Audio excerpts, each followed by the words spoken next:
What is going on? Welcome back to the channel, y'all. So today I'm going to show you what I did when I was in middle school. Hey, whether you're in high school, college, or this is just your summer break, or you're just wanting to make some extra cash, I did this whenever I was in 7th grade and 8th grade while I was mowing yards too. And I made a bunch of money on the side throughout the summertime. And I'm going to show you exactly how to do it. And I got all this stuff today for less than 15 bucks. It was $15.98 actually. I got my heavy duty stencils right here, which you're going to need. You're gonna need some spray paint. You're gonna need some black spray paint. I got some regular, frog tape, whatever kind of tape you want to use. Then of course, you're gonna need measuring tape. And you're probably wondering what this is. This is gonna be for doing driveways. You know, on right whenever you pull up and you're looking for a house, right, and you look down there. Now I'm telling you, a lot of people want this done. And so that's the easiest part too. So what I did is I charged 1 for 15 or 2 for 20. So obviously everybody's gonna go for that better deal and do for that 2 for 20 deal. You know, I think that was 15 years ago when I was doing this. So now you could probably do 1 for 20, maybe 2 for 25, or even keep it the same. Like I said, you're only in this thing. These cans of spray paint would probably last you, I would say, around, I don't know, maybe 10 to 12 jobs, depending on how big the area or how faded the paint is. And then you can offer extra colors, you know, for people that want like Texas Tech or Texas or whatever those colors might be. And those could be like an additional charge of like $5, right? So now that extra $5 just covered you for another 10 jobs of paint. And the nice thing too is these stencils, the heavy duty ones, will last forever. These things for $7, when you're painting on them and doing all that over and over again, they'll actually last. And eventually, you know, after you get 15, 20 jobs in, you can go out and get some new ones. But I didn't use anything crazy. I didn't use any expensive paint or anything like that, just because obviously you're trying to make money, you're young, you're hungry, you're ready to hustle. By far the best side hustle that I had while I was mowing yards, because, you know, you go out there and mow the yard, well, then I got people to let me do their new addresses. And especially older people too like it, because you can advertise it as, well, you know, whenever emergency services come to your house, you know, they want to be able to find your house on the block. Well, if they're driving around and there's no address up on your house or even on the sidewalk or the driveway, then what are they going to do? But now you're probably tired of me talking, and you probably want to see me do the actual deal to actually prove to you that I did this back in the day. And also, before we get started, I'm going to show you my little trailer that I used. So I had this riding mower that I sat on, and it didn't have a little motor on it underneath it, or like a, you know, blade cutter or anything. I used it to pull my miniature trailer, okay? I was in 7th grade, and then I also built this little weed eating stand. But let me go ahead and show you so I can prove to you guys that I actually did this back in the day. Don't forget to like and subscribe to the channel. It really helps that YouTube algorithm, and it really helps us out to let us know that we're doing a good job and we want to keep posting more videos for you guys. Before we get started, check this out. This is my trailer right here, and I have pictures to prove this. So I got curb painting on the side, I got mowing on the other side, and then I had my number on the back. And you can see my little homemade weeder holder on the side right there. I had my spray painting backpack back there, and then I had my mower, my weeder, and everything. And so it was the funniest thing. I'd be cruising down the road, a 7th grader and an 8th grader just driving down there mowing yards for people, and it was cool. It was the best thing ever, and I'm glad that, you know, I'm able to show you guys how to do this and get you guys going. And so if if there's questions that you have, feel free to hit me up in the comments. But let's go ahead and get into this tutorial so you can know what to do and get started when you're on that break. Now you got your tape, you got your measuring tape, and your pen or your marker, since you're gonna be marking on concrete. I just did this for an example so I can do it for you guys right here. Hey, the best part is most of those numbers and most of those curb painting that you're gonna do is already gonna have a box there. You're gonna see it faded. So the best part is all you have to do is get your tape off an outline of that box that's already there. Go ahead and spray your background in your box. So when you're spraying, I suggest getting something like this, a little piece of cardboard or something like that. And then you can just pretend this is the whole box right here before I actually make one for you. Because in case you might go to a driveway and there actually might not be any numbers or anything. So I'm gonna show you how to do that too. But pretend this is right here, and this is the whole box right here. I'm gonna use some kind of piece of cardboard behind whenever I'm spraying, because that's gonna mist everywhere. And make sure there's no cars right next to you either, because you don't wanna, you know, be spraying that. And so I'll have this piece of cardboard and I'll be spraying this whole box, right? And so wherever you go to this edge too, you wanna go ahead and tape a couple layers out. So then you don't run into an issue of like, oh my gosh, I just left a huge ring around this and got paint everywhere and screwed up my first deal. So now let's pretend you walk up to the driveway and you got somebody that's, yeah, let's go ahead and do it. Well, you walk out there and you're like, well, shoot, Bo, there's nothing there. I got to figure out what to do. So I'm going to go ahead and use this corner.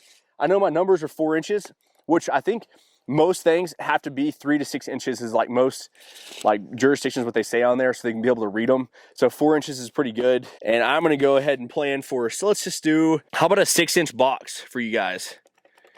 So I'm gonna go over, I'm gonna mark. And like I said, you know, you can go to the neighbors and get their measurements of their actual deal of their boxes or outline, and then just make them where they all look the same too. So I mean, you don't have to go and create your own. I'm just doing it for you guys right now in case you run into this situation.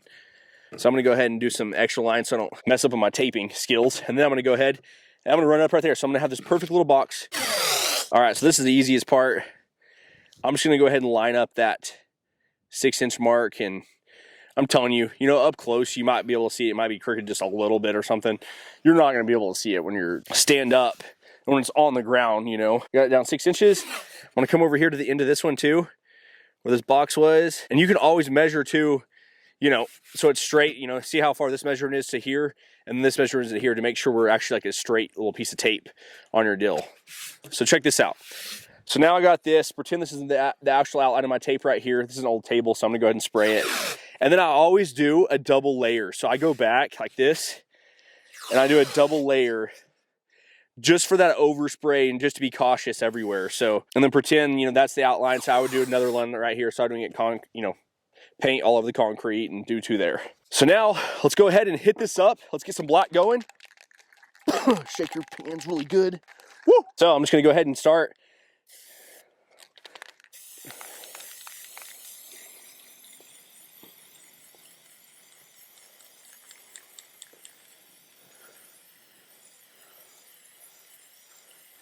And you want to, like, you can even, if you need to hit it with a second coat, especially a new one, you might have to hit it again with a second coat and get it pretty wet.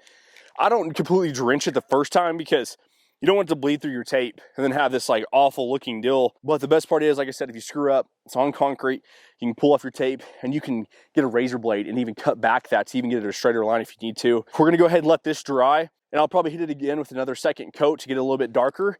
And then I'm gonna go ahead and show you how to put the stencils on there. And this is gonna be literally a 15, if there's a box already there, it'll probably take you 5 to 10 minutes. Get a wire brush, clean it off, wipe it off, and then tape it up, spray it, wait for it to dry, and then do your stencils, and do it on a warm day too. So you could be in and out of a job in 10, 15 minutes, an average, you know, 80 bucks an hour doing this on the side.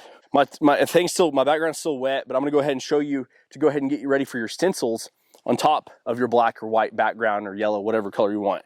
So I'm just gonna pull a piece of tape, the link right here. I already got the tape already flipped over. So what I did is I just laid this piece of tape out upside down, right, so it's sticky. And then I got my numbers laid out backwards, okay? So you can see like this way, the ones are correct that way, right? So I'm gonna come over here and start with the 1. My address is just 1, 2, 3, 4. Make sure numbers are right that way. And then I'm gonna overlap.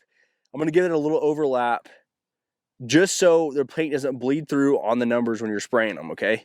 Because you don't want to have any bleed through. They might fire you from the job. Number 3, and then I'm going to do number 4. It'd be bad if I was doing a video that was wrong and I was putting the wrong numbers, or they're all backwards, huh? Now, I'm going to flip this around and you're going to see what I'm talking about. So now I got all my numbers. They're overlapped, 1, 2, 3, 4. That's the address. And I'm going to come over here and I'm going to get it, you know, just go off your eye. And I'm going to pretty much just center these numbers right in the middle of this box, okay? Obviously, if this was concrete, this would be way easier, but I'm doing this for you guys. I'm doing it for you, okay? Now, okay, pretend that I got those taped down on the concrete, and then what I'm gonna do, this is still wet, so I can't really tape it. I'll try, it might pull it off, but when you're doing this on concrete, it'll dry pretty quick, so you don't have to worry about it, but I'm gonna go ahead and give it just like a little layer that way and not really push it down, so maybe it won't tear it off completely. And then I always come to this side. When this is completely dry, your background, then you come over here to this side, do the same thing. Just go ahead and get your tape right there, and then do one across the bottom. All right? Look at this, okay? So now I got all my stencils all taped.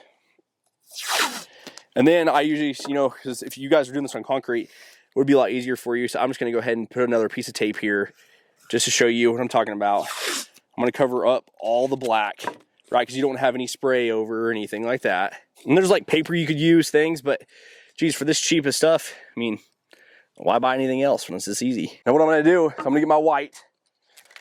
Shaky, shaky, shaky. I always wore a glove whenever I did this because I'm gonna get in here and you're gonna have to hold down I always held down these numbers whenever I was doing it. So I suggest using use a glove or whatever. I'm gonna use this pin, so I don't just cover my hand. I'm gonna go ahead and push down where these little seams are in between, and I'm gonna come over here and just hit this with white real quick.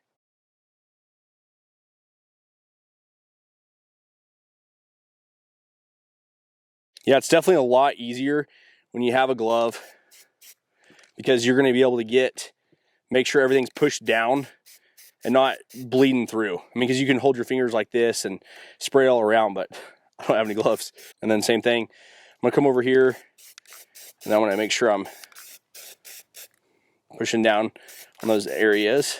Like I said, this is cardboard, so it always sucks spraying. So now I'm gonna wait a second, and then I'm gonna go ahead and I'm gonna pull this up if I can get it without pulling all my cardboard off, huh? Usually what I do is I always like to save my stencils. So what I do is I come over here and I peel this back with my stencils. And then I did just like that, okay? So I peel this off, and I always set it to the side, and then I'll come over here and I'll actually pull these stencils off of my tape and then reuse these for, I mean, they would last for probably 10 to 15 jobs, depending on how much paint you're putting on them. And then look, I'm just gonna pull this thing off and get each stencil off there. So now I come around to this side and check this out. This is on cardboard, which you're gonna have overspray because I didn't push down the stencil using the glove. I mean, there you go, that's it right there. And then obviously with concrete, you're gonna be able to really cover the black and really fill in the white, where it's a lot thicker. And then you can also throw in those options of like color and things. And then you're gonna come over here too and check this. So boom, look at that. Pro. And see like this, how it has like a little overspray?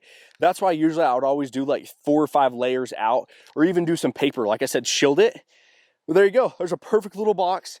Most of these are already done, so all you're gonna have to do is go back and just tape around it real quick, hit it with the black, hit it with the white, and you got it done.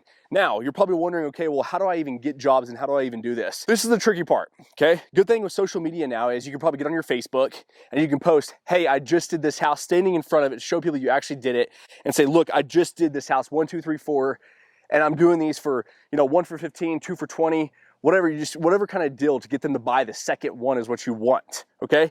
Post on your Facebook, I guarantee you'll have people sharing it and let you come to their house and do it. And then every single neighbor, you start using that for your example. So say I go over to Kendall's house, I do 1, 2, 3, 4, and I'm like, hey, I walk up, I knock on the door.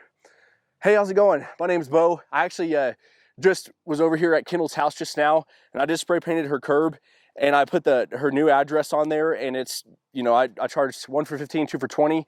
Can I go ahead and do yours today? And I was doing this like 7th and 8th grade, guys. So now it'd be super easy to get this going. So if you're on your break or anything, I'm telling you, Facebook yet alone will get you a ton of jobs. You could easily go make, I don't know, probably 300 to 400 a day doing this, because it only takes you 5 to 10 minutes to do it. So if you're out there, you're ready to get that side hustle going, try curb painting. Super easy.